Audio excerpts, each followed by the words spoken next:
Hello everyone, how are you? Welcome to my channel Discover Study. दोस्तों, आप सभी को पता है हम पीएसआईआर का कोर्स कर रहे हैं और इसमें हम कॉन्स्टिट्यूशन पढ़ रहे हैं। सबसे पहले कॉन्स्टिट्यूशन में अभी तक हमने उसका हिस्टोरिकल बैकग्राउंड से भी पहले हम देख रहे हैं कि फ्रीडम स्ट्रगल के दौरान हमारी कैसी कॉन्स्टिट्यूशनल डेवलपमेंट थी। उन ये सब हम क्यों देख रहे हैं, इसका रीजन मैं ऑलरेडी जब 1773 वाला रेगुलेटिंग एक्ट पढ़ाया था प्रीवियस वीडियो में कवर कर चुकी हूँ। और हमने इसके सारे प्रोविजंस देखे, हमने देखा कि क्यों सिग्निफिकेंट है, हमने देखा इसके क्या ड्रॉबैक्स हैं, क्यों मतलब हमें एक नए एक्ट ऑफ सेटलमेंट 1781, वो भी 7 साल नियरली 8 साल बाद हमें इस एक्ट की जरूरत पड़ी। क्या प्रोविजंस थे वो सब हम ऑलरेडी प्रीवियस लेक्चर में कवर कर चुके हैं। और जिसने भी ये सब चीजें नहीं कवर करी है तो प्लीज डोंट माइंड, आप क्या करिएगा, मैं डिस्क्रिप्शन में लिंक डाल रही हूँ पुरानी वीडियोस का, आप उससे कवर कर लीजिएगा और साथ ही साथ चलते रहो, ठीक है। हम हर एक लेक्चर में एक एक एक्ट पढ़ेंगे सो दैट आपके लिए ज्यादा हैवी ना हो। तो बेसिकली इस एक्ट की अगर हम डेफिनेशन को देखें, इस एक्ट की डेफिनेशन थी ये, जो कि हमने लास्ट वीडियो में कवर करी थी, कि ये एक अमेंडिंग एक्ट था 1781 का, और इसमें क्या था कि पुरानी चीजें डिफेक्ट हटाने के लिए। आज के इस लेक्चर में हम बहुत सारी चीजें कवर करने वाले हैं, इसके प्रोविजंस, और इस प्रोविजन के बाद इंडिया की पॉलिटिकल और इकोनॉमिक अफेयर्स में, कमर्शियल रिलेशन में क्या चेंजेस है वो सब देखेंगे। लेकिन उससे पहले एक अनाउंसमेंट, एक तो इस चैनल को सब्सक्राइब करो, और दूसरा मैं आपको बताना चाह रही हूँ कि मेरा अनअकैडमी में भी कोर्स चल रहा है। अभी आपको पता है कि एनटीए यूजीसी नेट के एग्जाम है अक्टूबर में। तो अक्टूबर में एग्जाम से पहले आपको एक डायरेक्शन मिल जाए कि हाँ भाई ये चीजें करनी है, कैसे इसका एग्जाम करना है, कैसे एमसीक्यू करना है, कौन से इंपॉर्टेंट टॉपिक्स हैं, तो कितना अच्छा होगा। सोचो, एक महीने का जो आपका डिसीजन है वो आपका लाइफ चेंजिंग हो सकता है। वाई? बिकॉज आप क्या करोगे, आपको एक डायरेक्शन मिलेगी। इसमें क्या होते हैं, आपके पीवाईक्यू सेशंस होते हैं। इसमें आपको फुल्ली मतलब बैच कोर्स आप ज्वाइन कर सकते हो, किसी भी एजुकेटर का सारा कंटेंट देख सकते हो आप क्वेश्चन पूछ सकते हो, आपकी query on the spot solve हो जाएगी। जो हमारे बैच कोर्स, जो मेरा बैच कोर्स चल रहा है, ये मैंने 34 लेसन के थ्रू, हर एक लेसन 1.5 आवर्स का है, ठीक है, हर एक लेसन है। आप उसका कंटेंट देखोगे ना, आप खुश हो जाओगे। उसमें क्या है, 25 टॉपिक्स हम डेली कवर कर रहे हैं, जो मुझे लग रहा है कि एग्जाम में आएंगे ही आएंगे या फिर बार बार रिपीट होते हैं।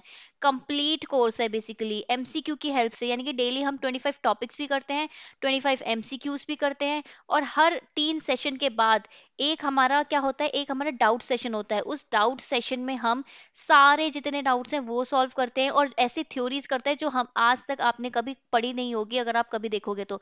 मतलब पॉलिटिकल साइंस को हम डीप में कवर करते हैं, वो भी लास्ट 1 मंथ में। सोचो कितना प्रोडक्टिव है। अब इस सारे सेशन के लिए आपको ये कोड यूज करना है, प्रीति बी लाइव। इससे आपको 10% एक्स्ट्रा डिस्काउंट मिल जाएगा। तो मैं आपको ज्यादा नहीं बोल रही, आप एक काम कीजिएगा, आप ऐसे अनअकैडमी की ऐप भी डाउनलोड कर सकते हैं। उसके और भी बेनिफिट्स हैं, जैसे क्या है कि आपके पास स्पेशल क्लास मिलेगी, स्पेशल क्लास, क्विजेस वगैरह, ये जितनी भी चीजें हैं ना, ये सब फ्री ऑफ कॉस्ट होती है। जो चीजें आपकी फ्री ऑफ कॉस्ट है ना, उसे क्या कर सकते हैं आप। देखो, जैसे मैंने इधर सेशन लिया था यूट्यूब में हमने फर्स्ट सेशन लिया था, फंडामेंटल राइट्स का सेशन लिया था। और उसके बाद मैंने एमसीक्यूज इधर कराए थे आपको कवर, तो आपका एक होलिस्टिक वे में सब कुछ कवर हो गया था। एंड देन हमने इस फ्राइडे को 27th को मैंने ये वाला सेशन लिया है, जो कि यूट्यूब में भी अवेलेबल है। मैं लिंक डाल देती हूँ, आप पढ़ लेना, क्योंकि बहुत ही इंपॉर्टेंट टॉपिक है। कॉन्स्टिट्यूशनलिज्म और पॉलिटिकल रिजीम, बोथ डेमोक्रेटिक और नॉन डेमोक्रेटिक रिजीम, इसमें हमने किया था। टोटलिटेरियन गवर्नमेंट क्या होती है, फासिज्म, नाजिज्म, ये हमने 1 घंटे में ये सब कुछ कवर किया है। और आज सुबह, अगर मैं आज की बात करूं आपके साथ, तो आज हमने इंपॉर्टेंट थ्योरीज की हैं आईआर की, जैसे लिबरलिज्म, न्यो लिबरलिज्म, रियलिज्म, न्यो रियलिज्म, जो कि एग्जाम पॉइंट ऑफ व्यू के लिए बहुत इंपॉर्टेंट है। और एक और अनाउंसमेंट, कल मैं फेमिनिज्म पे लूंगी स्पेशल क्लास, जो कि फ्री होगी, और फ्री आप इसमें एनरोल कर सकते हो, ठीक है, 2 से 3, 2 to 3 राइट। तो अभी हम स्टार्ट करते हैं। अपना एक्ट ऑफ सेटलमेंट क्यों आया था, हमने बोला था कि इसे डिक्लेरेटरी एक्ट बोला था 1781 का, ठीक है। बेसिकली ये 1773 में जितनी भी प्रॉब्लम्स थी ना, उसको हटाने के लिए आया था पहला। लेकिन इसमें क्या था, अब इतनी सारी प्रॉब्लम थी, हमने देखा लास्ट टाइम। देखो, पहले ऑब्जेक्टिव्स ही पढ़ लेते हैं, फिर हम ये वाले स्टेटमेंट की तरफ आएंगे। ऑब्जेक्टिव्स में देखो, जितनी भी प्रॉब्लम थी ना, देखो आपको पता था टसल हमेशा चलती रहती थी कि सुप्रीम कोर्ट सुप्रीम है या फिर आपके काउंसिल ऑफ मिनिस्टर सुप्रीम है। तो लोग ना कंफ्यूज होते थे, कौन से लोग हैं ये जो कंफ्यूज होते थे, ये कंपनी के ऑफिसर्स हैं, ये कंपनी में जो काम करते हैं वो सारे लोग हैं जो कंफ्यूज होते थे। उनको समझ में नहीं आता था कि वो सुप्रीम कोर्ट की बात माने कि वो काउंसिल ऑफ मिनिस्टर की बात माने। अब इनकी इन दोनों के साथ कंफ्लिक्ट था, ऑफिसर का सुप्रीम कोर्ट के साथ और काउंसिल ऑफ मिनिस्टर का। और ये सुप्रीम कोर्ट और काउंसिल ऑफ मिनिस्टर का आपस में कन्फ्लिक्ट अलग था। तो इससे क्या हो रहा था ना, इससे हमारा एडमिनिस्ट्रेशन ना ढंग से चल नहीं पा रहा था। और अगर एडमिनिस्ट्रेशन नहीं चल पा रहा था तो ऑब्वियसली इकोनॉमिक अफेयर्स में भी काफी इश्यूज आएंगे। ठीक है। तो उसके बाद ये इसका एक ऑब्जेक्टिव हुआ। दूसरा, support the lawful government of Bengal, Bihar and Orissa. एक तो अब मैंने आपको बताया था ना कि डुअल सिस्टम था। ठीक है, डुअल सिस्टम 1773 वाले ने क्या कर दिया था, बैन कर दिया था। बोला था कि ऐसे कोई डुअल सिस्टम नहीं रहेगा, ये डायरार्की नहीं रहेगी।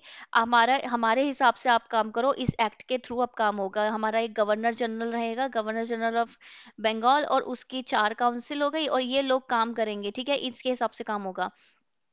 लेकिन इनके बावजूद, इस सब सिस्टम के चेंज के बावजूद भी, जितनी भी बंगाल, बिहार, उड़ीसा इन सब की गवर्नमेंट थी, उसमें जो रेवेन्यू है ना वो सही से कलेक्ट नहीं हो पा रहा था, क्योंकि काफी क्लैशेस होते थे। अगर तुम्हारा जुडिशियल क्या कॉनोटेशन है, ये सब क्लैशेस होते थे।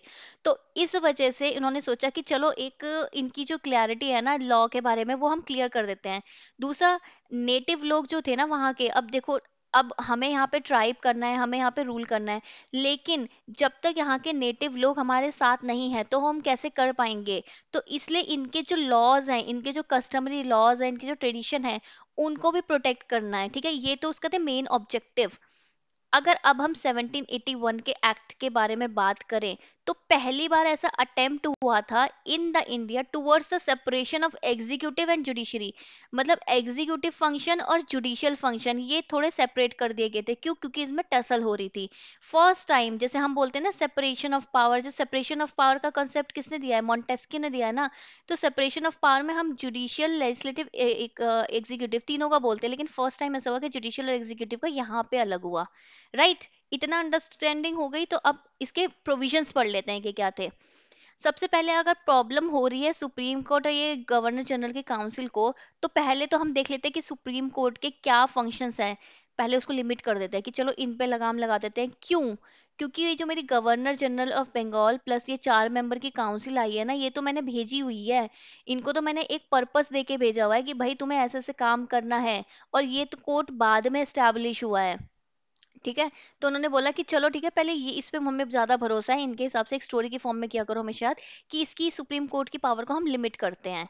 अब पब्लिक सर्वेंट को बोला कि भाई तुमको कंफ्यूजन हो रही है क्या कि सुप्रीम कोर्ट की बात माननी है कि गवर्नर ये काउंसिल की बात माननी है, तो देखो तुम्हारी कंफ्यूजन हम दूर कर देते हैं। तुम ये जो जितने भी तुम्हारे एक्शंस है ना, actions of public servant in the company, company के पर्सपेक्टिव में, in their official capacity, official capacity के अंदर तुम ऑफिशियली कोई भी काम कर रहे हो ना, तो तुम ये सुप्रीम कोर्ट के जुरिस्डिक्शन से थोड़ा लिमिट हो गए। मतलब ये तुम पे ज्यादा आनाकानी नहीं करेंगे, लेकिन अगर तुम अनऑफिशियल कुछ काम कर रहे हो तब तो ये कर सकते हैं ना, ऑब्वियस सी बात है।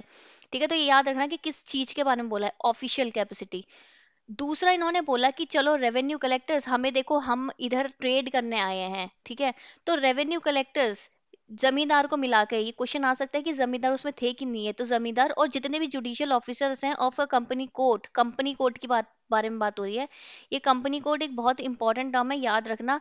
इनको भी आपने छुट्टी दे दी कि भाई हाँ ठीक है, आप भी ना सुप्रीम कोर्ट की जुरिस्डिक्शन से बाहर आ जाओ। बेसिकली ये लोगों को सुप्रीम कोर्ट के जुरिस्डिक्शन से लिमिट कर रहे थे। तीसरा, इन्होंने बोला कि ये जो कोर्ट है ना, इसका ज्योग्राफिकल जुरिस्डिक्शन है, ये सिर्फ लिमिटेड होगा। लिमिटेड कहाँ, किस लिए, कहाँ तक? कैलकटा तक। क्यों कैलकटा तक? क्योंकि भाई उधर ही है, तो उनको बोला कि जहां पे तुम हो उधर ही रहो, उससे ज्यादा बढ़ने की जरूरत नहीं है। तो ये चीज तीसरी बोल दी। The act empowered the governor general, की गवर्नर जनरल उनकी काउंसिल है ना, वो एक कोर्ट ऑफ रिकॉर्ड की तरह काम करे।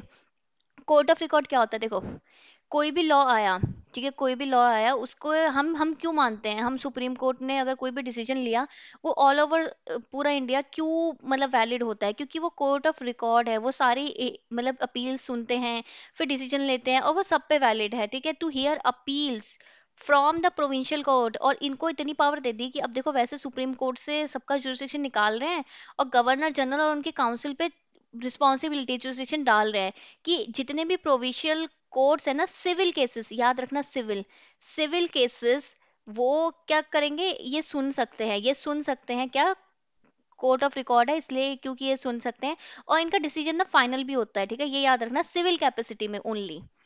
नेक्स्ट प्रोविजंस की तरफ चलते हैं।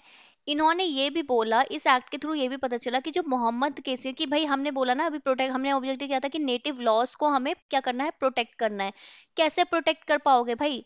कि अगर कुछ ऐसा लॉ है, मतलब ऐसा कि मोहम्मद लॉ है, तो मोहम्मद वाले जो जितने मोहम्मदन केसेस है ना, उनके केसेस उनके लॉ के हिसाब से चेंज करो, और मतलब जज करो या फिर कोई भी पनिशमेंट दो।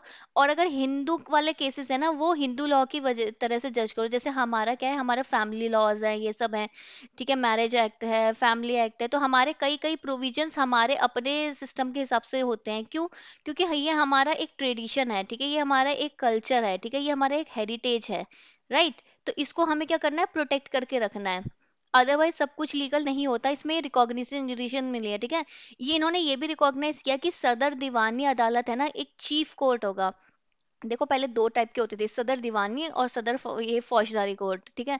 तो उन्होंने बोला ये चीफ कोर्ट होगा, और इन्होंने बोला कि जो सदर दीवानी अदालत है will be a court of appeal, इधर आप अपील कर सकते हो to hear appeals from company court. जो कंपनी कोर्ट, देखो एक नीचे कंपनी कोर्ट है, ठीक है, अगर इसमें अगर तुम इसके डिसीजन इन सिविल मैटर, देखो सिविल मैटर है, मोस्ट इंपॉर्टेंट, फौजदारी वाला होता था ना वो आपका क्रिमिनल मैटर होता था। उन्होंने बोला था कि पहले अगर कोई इशू है, ठीक है, सिविल इशू, तो वो आप कंपनी कोर्ट में जाओ, अगर इधर से नहीं हुआ तो आपको क्या जाना है, दीवानी सदर दीवानी पे जाना है आपको।